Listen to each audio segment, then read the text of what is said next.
The Kimbap moment. Why representation in K-pop Demon Hunters moved fans to tears.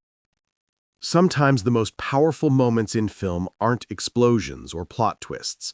They're the quiet ones that hit close to home. During the K-pop Demon Hunters press conference, Audrey Nunes spoke about one scene in particular that left her deeply emotional, the moment she saw a character eating kimbap. "I started crying," she admitted with a laugh that couldn't hide her sincerity. "When I was a kid, I used to hide my kimbap lunch from people. I didn't want anyone to make fun of me." For Nuna, seeing that familiar role of rice and seaweed in an animated film meant something more than nostalgia. It was a reminder of how far representation has come and how meaningful it can be for younger audiences who share her experiences. From shame to celebration. Nuna's story resonated across the room. Several members of the press and cast nodded in recognition as she described her childhood embarrassment. "Back then, I just wanted to blend in. But when I saw it in the movie, it wasn't hidden. It was celebrated."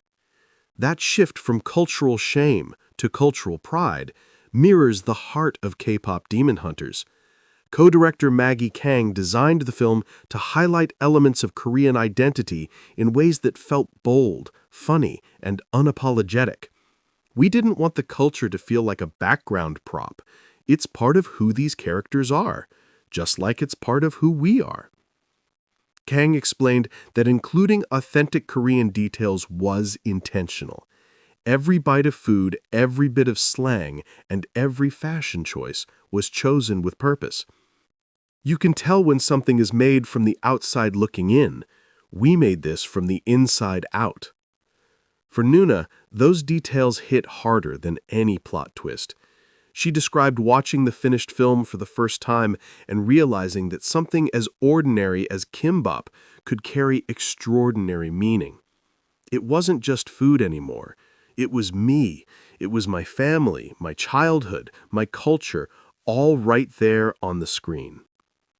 The audience reactions mirrored Nuna's emotions. She recounted seeing messages online from viewers who had similar experiences growing up. Some said they cried during that scene too. Others said it was the first time they saw their family's food, language, or traditions treated with respect in an animated film. "People have been sharing these stories," Nuna said, her voice softening. "It's emotional because I know how that feels." That connection between audience and artist is at the heart of why K-pop Demon Hunters has resonated beyond typical animation fans. It's not just a story about fighting demons. It's about fighting the fear of being different. A new standard for representation. For Kang, moments like the kimbap scene aren't symbolic, they're essential. Representation isn't about checking boxes. It's about making stories that feel true. That truth is what gives K-pop Demon Hunters its emotional punch. The film's authenticity allows its characters to be both heroic and deeply human. We can be funny, we can be flawed, and we can still be strong. That's what this story is about. Final thoughts. Audrey Nunes' tears said what words couldn't. A simple meal on screen became a statement of belonging, a reclamation of pride, and a love letter to the parts of ourselves we once tried to hide. If a little girl watches this and sees her family's food and feels proud instead of embarrassed, then it's all worth it.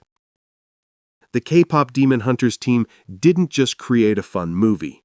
They created a moment, one bite of kimbap at a time.